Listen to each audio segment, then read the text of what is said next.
I don't think I should be the one to explain to someone what Stranger Things is. If you somehow, some way, are watching this video and somehow, some way, don't know what Stranger Things is, I guess the best way I could put it is it's a show about 70s, 80s kids in a small town called Hawkins, and what's going on there is some really supernatural stuff. They run into a girl who has mind powers. It's great. And the first three seasons are pretty good. I think the second season is the weakest. Whenever I found myself trying to rewatch Stranger Things, I always seem to skip over a lot of the second season, or I don't remember it as much. And I really enjoyed the third season before the fourth season came out. The third season, something I really loved about it was how it was able to take all of these different branching stories.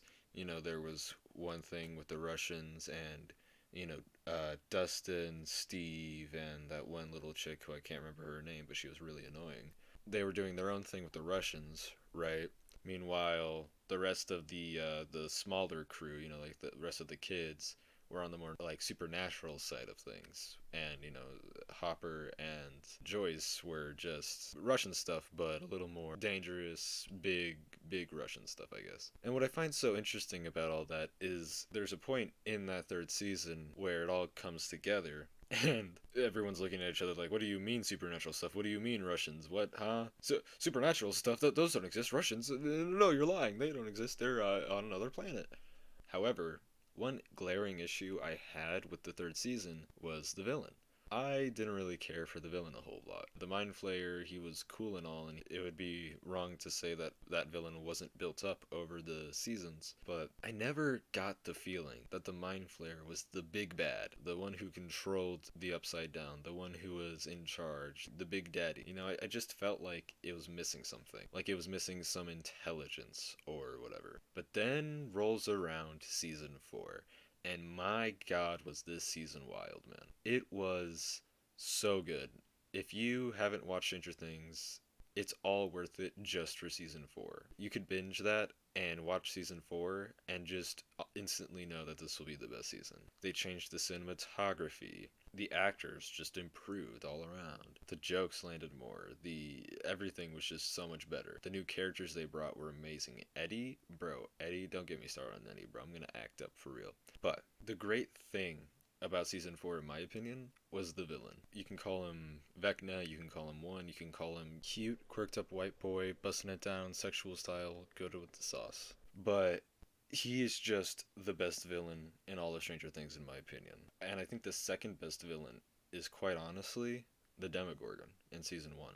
The Demogorgon is built up to be this monster, this big threat. What makes that villain so great is the fact that over time just realized the Demogorgon really is just a foot soldier. In the grand scheme of the Upside Down, in the grand scheme of things, the Demogorgon really ain't that much. And that's insane because in the season 4 we see just how dangerous the Demogorgon is. I mean, Hopper was able to fend it off a bit, got his arm a little messed up, sure, not kill it because he knew that it didn't like fire. But beyond that, it will mess you up. Bullets, guns, weapons, they'll break. It doesn't matter. And that's what makes the villain in season 4 so awesome. Just that alone.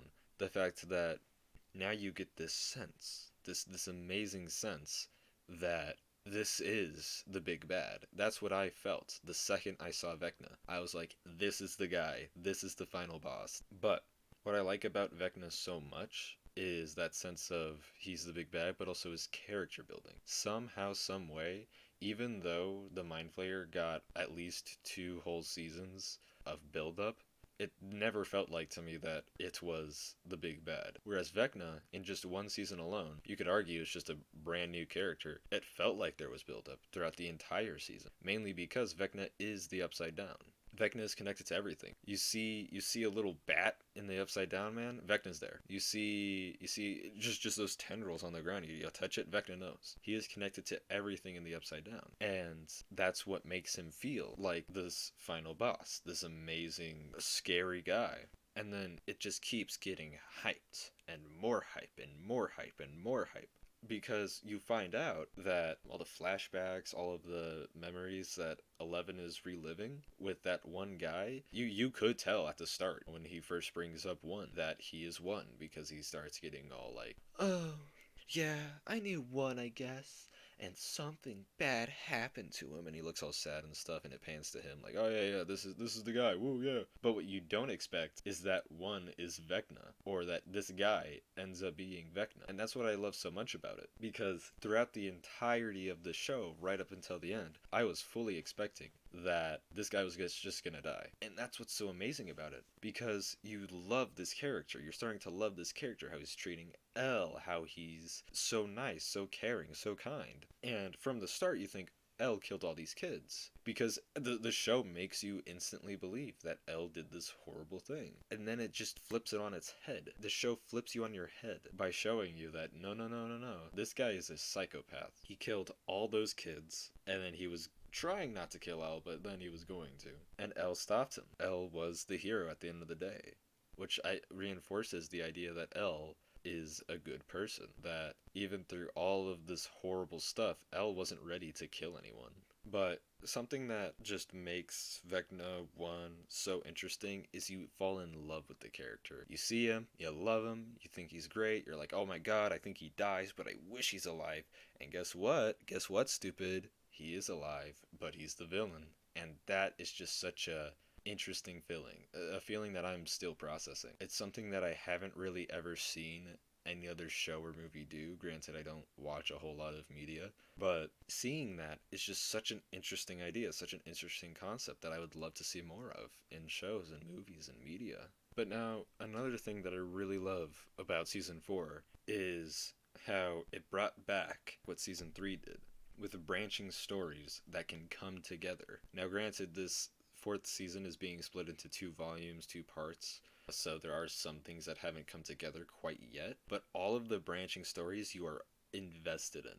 The show demands that you watch it in its entirety, because you can't watch season 4 by itself.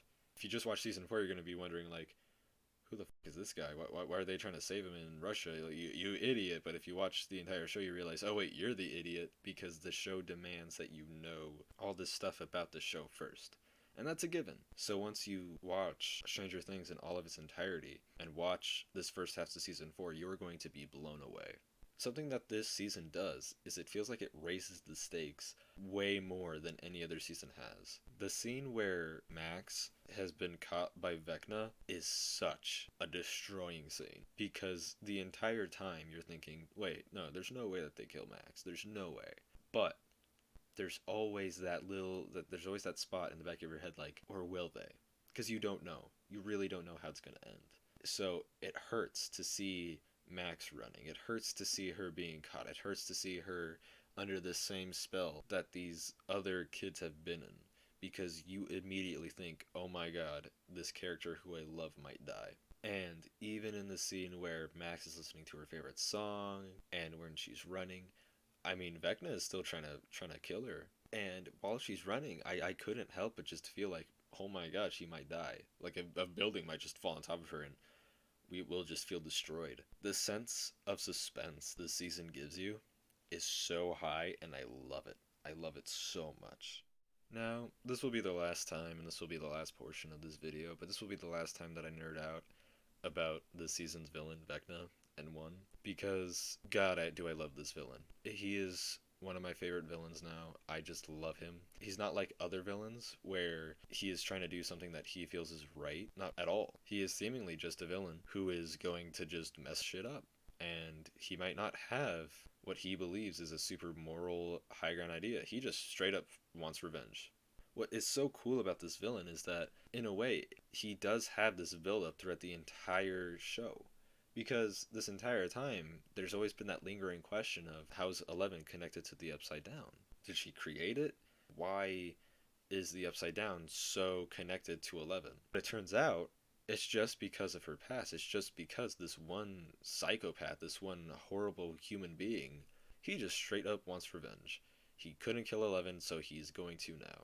And another thing that makes this villain so exciting is the fact that this is the first time that we've seen something from the Upside Down that has been more intelligent.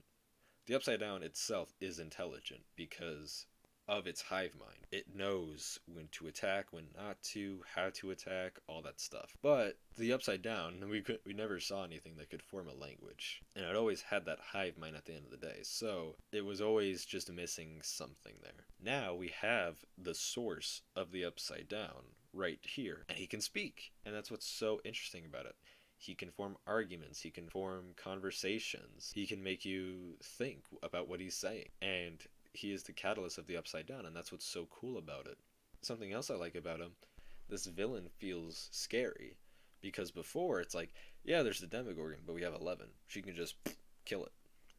Yeah, there's the Mind Flayer, yeah, there's this, but yeah, we have 11. So she can just super bleh, right? So it's really no big deal. But this guy, especially with the build-up he got, we know that now he's in control of this entirely new dimension. He has all of his old powers when he was human, but now they're just amped to 11. That's what makes him so cool and so scary, because now it's like, we don't know if 11 can take him on. I'm sure she can. I'm sure they're just gonna do the thing they've been saying of like, we'll get your powers back, but they're stronger now.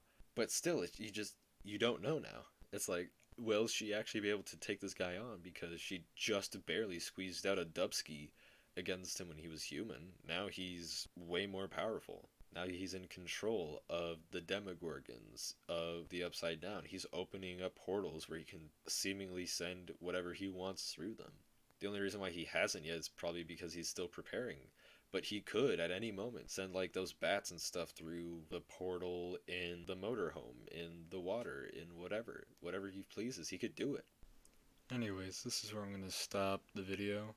I had a lot of fun just nerding out about Season 4, about Vecna, about all that sort of stuff. I hope whoever's watching this somehow enjoyed it. Just decided to do something unscripted for fun. Yeah, so that's about it. Thanks for watching.